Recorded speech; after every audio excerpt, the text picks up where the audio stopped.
Hello everyone, welcome to the class. Today we are going to discuss the most expected CDP question for the UP TET exam. Let's look at the first question. First question, development result in new characteristics and new abilities. This statement is given by development new abilities और new characteristics का result है। यह statement किसके द्वारा दिया गया? Option one Gesell, option second Hurlock, option third Meredith, option fourth Douglas and Holland. तो इसमें से हमारा करेक्ट आंसर हो जाएगा हरलॉक। हरलॉक के द्वारा दिया गया है।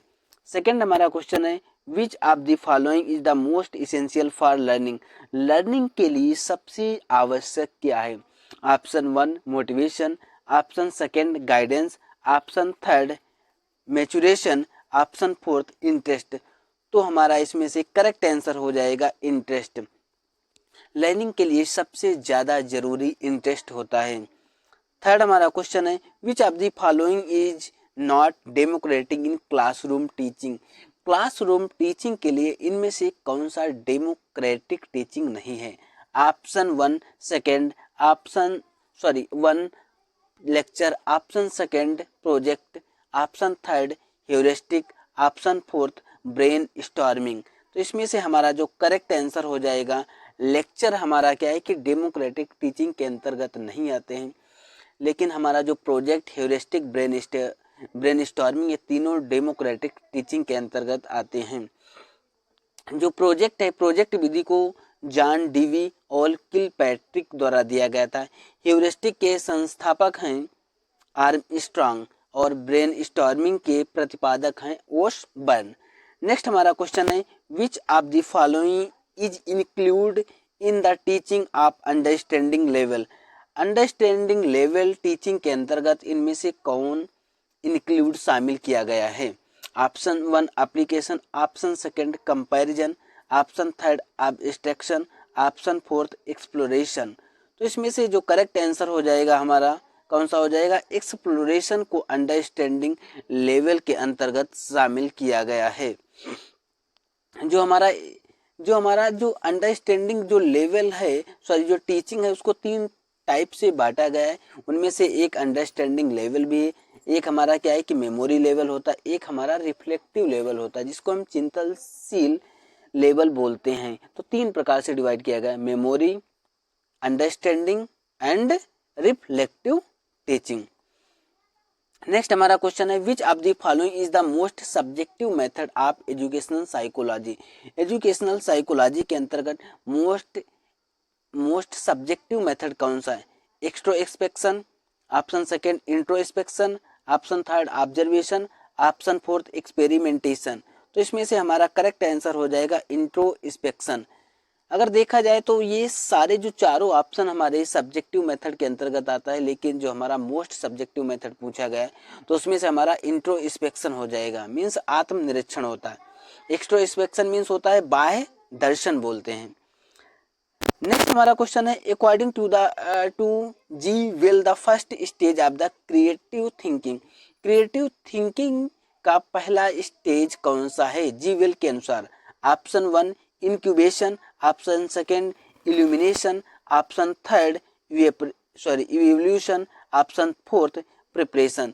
तो इसमें से फर्स्ट स्टेज पूछा गया क्रिएटिव थिंकिंग का, तो इसमें से हमारा जो लास्ट ऑप्शन हो जाएगा हमारा प्रिपरेशन। हमारा क्या है कि प्रिपरेशन हमारा जो ऑप्शन हो जाएगा ये हमारा करेक्ट हो जाएगा, ये हमारा फर्स्ट स्टेज है। इन्होंने ग्राहम बेल ने 1926 में टोटल 4 क्रिएटिव थिंकिंग के स्टेज बताए थे। ऑप्शन वन प्रिपरेशन था, option second incubation, option third illumination, option fourth verification था। नेक्स्ट हमारा question instinct theory of motivation was propounded by. Motivation की इंस्टिंक्ट थ्योरी किसके के प्रतिपादक कौन है?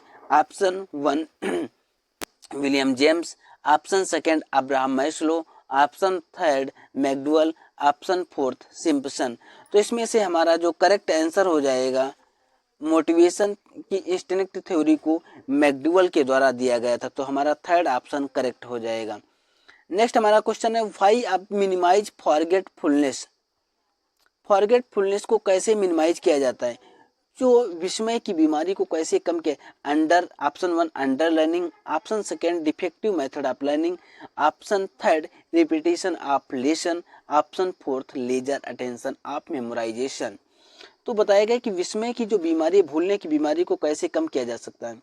अगर आप देखो अंडर लर्निंग ये भी नहीं है, defective method of learning learning का दोषपूर्ण मेथड ये भी नहीं है, रिपीटिशन ऑफ लेसन ये हमारा करेक्ट हो जाएगा। जितनी बार आप चीज़ों को रिपीट करोगे उतनी जल्दी आप चीज़ों को सीख सकोगे, भूलने की आपकी जो प्रॉब्लम्स हैं उनको कम किया जा सकता है। नेक्स्ट हमारा क्वेश्चन है find the odd one out amongst follow, इनमें से कौन सा एक विषम है। Option 1 TAT, option second 16 PF, option third cloud picture test, option fourth draw man test. तो इसमें से हमारा करेक्ट आंसर हो जाएगा 16 PF. TAT, cloud picture test, dry man, ये हमारे तीनों प्रोजेक्टिव टेस्ट हैं जो पर्सनालिटी को मेजर करते हैं। किसको मेजर करते हैं? पर्सनालिटी को। टीएटी की फुल फॉर्म है थीमेटिक अपरसेप्शन टेस्ट, इसको हेनरी मुरे के द्वारा दिया गया था।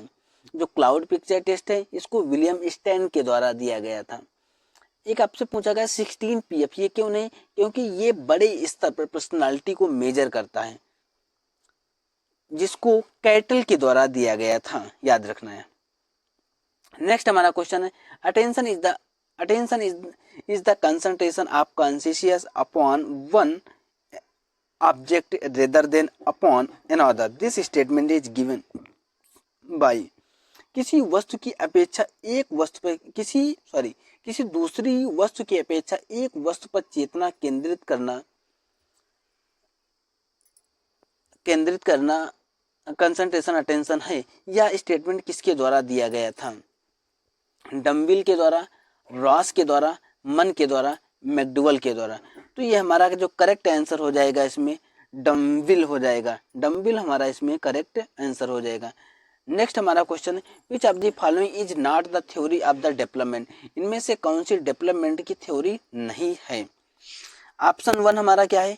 Theory of condition reflex, option second है theory of continuous growth, option third है theory of interrelation, option fourth है थ्योरी ऑफ यूनिफॉर्म पैटर्न। तो इसमें से पूछा गया कि कौन सा डेवलपमेंट की थ्योरी नहीं है, तो पहला वाला हमारा नहीं है, थ्योरी ऑफ कंडीशन रिफ्लेक्स नहीं है, but continuous growth, inter relation, चीज़ों को एक दूसरे से कनेक्ट करके सीखना, थ्योरी ऑफ यूनिफॉर्म पैटर्न, ये तीनों हमारे क्या है? डेवलपमेंट की थ्योरी के अंतर्गत आएंगे। नेक्स्ट हमारा क्वेश्चन है consolidation theory associated with which of the following. Consolidation की थ्योरी इनमें से किस वर्ड से रिलेट करेगी? लर्निंग से, ऑप्शन सेकंड मोटिवेशन से, ऑप्शन थर्ड मेमोरी से, ऑप्शन फोर्थ क्रिएटिविटी से। तो इसमें से हमारा जो करेक्ट आंसर हो जाएगा, जो कंसोलिडेशन थ्योरी होती है वो मेमोरी से रिलेट करती है। नेक्स्ट हमारा क्वेश्चन है a boy who can ride a cycle, एक लड़का साइकिल चलाना तो जानता है, तो ड्राइव ए मोटर बाइक, वो मोटर बाइक को सीख रहा है। दिस एग्जाम्पल किसके अंतर्गत आएगा? Horizontal transfer of learning, vertical transfer of learning, bilateral transfer of learning, no transfer of learning. तो ये जो हमारा करेक्ट आंसर हो जाएगा वर्टिकल ट्रांसफर ऑफ लर्निंग के अंतर्गत आ जाएगा। नेक्स्ट हमारा क्वेश्चन है which of the following is not the characteristics of the intellectual development of later childhood. Later childhood में इंटेलेक्चुअल डेवलपमेंट का कौन सा कैरेक्टरिस्टिक्स विशेषता नहीं है? Option 1 high interest in science fiction, option second increase logical power, option third operational planning of career, option fourth end of imaginary fears. तो इसमें से जो हमारा करेक्ट आंसर हो जाएगा ऑपरेशनल प्लानिंग ऑफ करियर, ये क्या होती है कि लेटर चाइल्डहुड के दौरान नहीं होती है, बट तीनों high interest in science fiction, science कथाओं को हाई इंटरेस्ट के साथ, इंक्रीज लॉजिकल पावर होगा और एंड ऑफ इमेजिनरी फियर्स भी होता। नेक्स्ट हमारा क्वेश्चन है is one of the measures of central tendency, central tendency के अंतर्गत इनमें से कौन सा आएगा? Option 1 range, option second median, option third average deviation, option fourth standard deviation. तो हमारा करेक्ट आंसर हो जाएगा मीडियन। सेंट्रल टेंडेंसी के अंतर्गत टोटल 3 पॉइंट आते हैं। एक हमेशा याद रखना, मीन होता है, मीडियन होता है और मोड होता है। तो इसमें मीडियन दिया वो हमारा करेक्ट आंसर हो जाएगा। नेक्स्ट हमारा है विच theory of emotional deals with the idea that emotional experience development upon emotional behaviour. संवेग का कौन सा प्रिंसिपल संवेग एक अनुभव संवेगात्मक व्यवहार पर निर्भर करता है का विचार किससे संबंधित है? ऑप्शन 1 जेम्स लैंग्स थ्योरी के द्वारा, option 2 hypothalamic theory, option 3 activation theory, option 4 motivation theory. तो इसमें से हमारा करेक्ट आंसर हो जाएगा जेम्स लैंग्स थ्योरी। नेक्स्ट हमारा क्वेश्चन है personality is the dynamic organization with in the individual of those psychophysical system that determine the unique adjustment to his environment. This define was given by। हमसे बोला गया है कि personality के psychophysical subject के भीतर उन व्यक्तियों का डायनेमिक ऑर्गेनाइजेशन है जो अपने इन्वायरमेंट के लिए अपने यूनिक एडजस्टमेंट का निर्धारण करते हैं। यह डिफिनेशन किसके द्वारा दिया गया?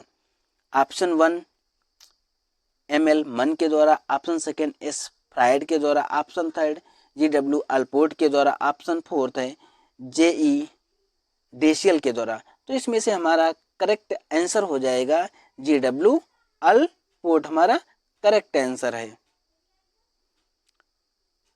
Today class and bye, take care. आप हमारे चैनल को लाइक और सब्सक्राइब अवश्य करें।